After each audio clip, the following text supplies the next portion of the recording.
Friends, in this part we shall discuss import definition and needs. We welcome to this project of learning export and import trade. Enjoy learning. Thanks. The imports are goods and services that are bought by the residents, governments, or businesses of a country but make outside of the country. It does not matter what the goods or services are or how they are sent. They can be shipped, sent by email, or even hand carried in personal luggage on a plane. If they are produced in a foreign country and sold to domestic residents, they are imports. For example, the tourism products and services are imports, even though they are sold to tourists outside of their country. In a way, when you travel outside the country, you are technically importing those souvenirs. Imports and the trade deficit. Most countries would prefer fewer imports than exports. Their companies want to sell more, and if they tap out domestic demand, then they want to sell overseas as well. The more they export, the greater their competitive advantage as they gain expertise in producing the goods and services. Countries encourage this because it increases the jobs, brings in higher wages, and raises the standard of living for residents. They become happier and more likely to support their national leaders. There are several ways the countries try to increase the exports. First, they will use trade protectionism to give their industries an advantage. This usually consists of taxes on imports called tariffs that makes the prices higher. They also provide subsidies to their own industries to make the prices lower. However, once they start doing this, other countries will retaliate, lowering trade overall. In fact, this was one of the causes of the Great Depression. Once the tariffs and subsidies have lowered the trade lower overall, then countries will negotiate trade agreements.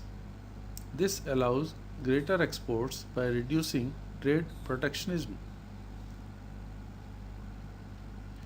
The World Trade Organization tried to negotiate an agreement between nearly all the nations in the world. It almost succeeded until the European Union and the United States refused to eliminate their farm subsidies. Now, most countries must rely on bilateral trade agreements or regional agreements. Countries will also try to lower the value of their currency. This increases exports by making their prices lower. They do this by lowering the interest rates, printing more currency, or buying up foreign currency to make its value higher. If a country imports more than the exports, it runs a trade deficit. Although we can produce everything we need, China, India, and other emerging markets countries can make a lot of it for less than developed countries like USA, etc. can. Then it is because in India the cost of living is lower and we can pay the workers much less.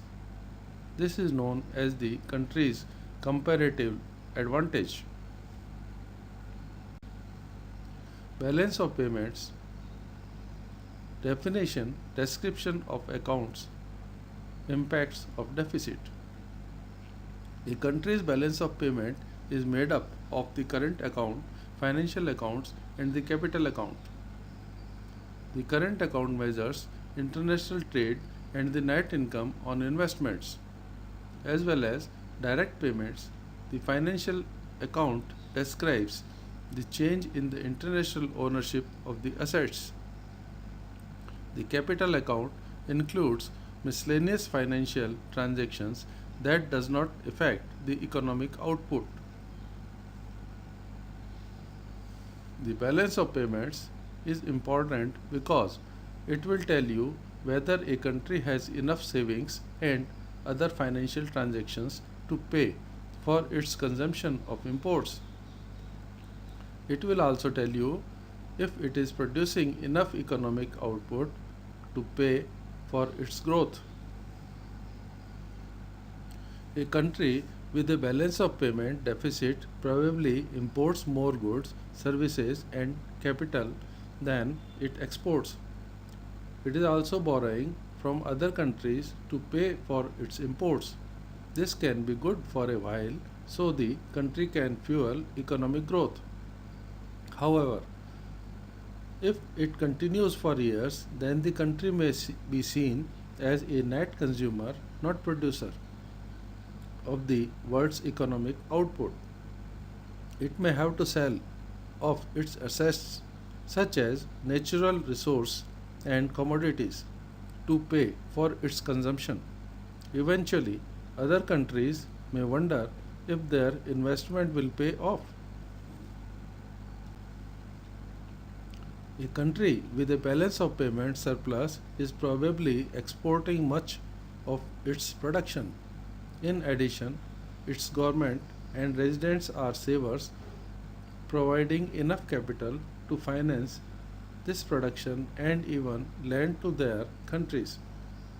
This is a great scenario to boost economic growth in the short term.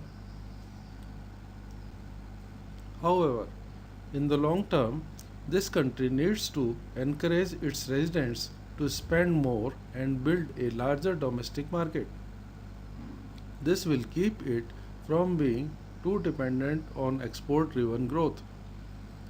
It will also allow its companies to refine the goods and services, using the domestic population as a giant test market. Finally, a large domestic market can also inoculate the country from volatility of exchange rates fluctuations. Now, probably we understand the importance and need to export and import. We need foreign currency to pay the import bills.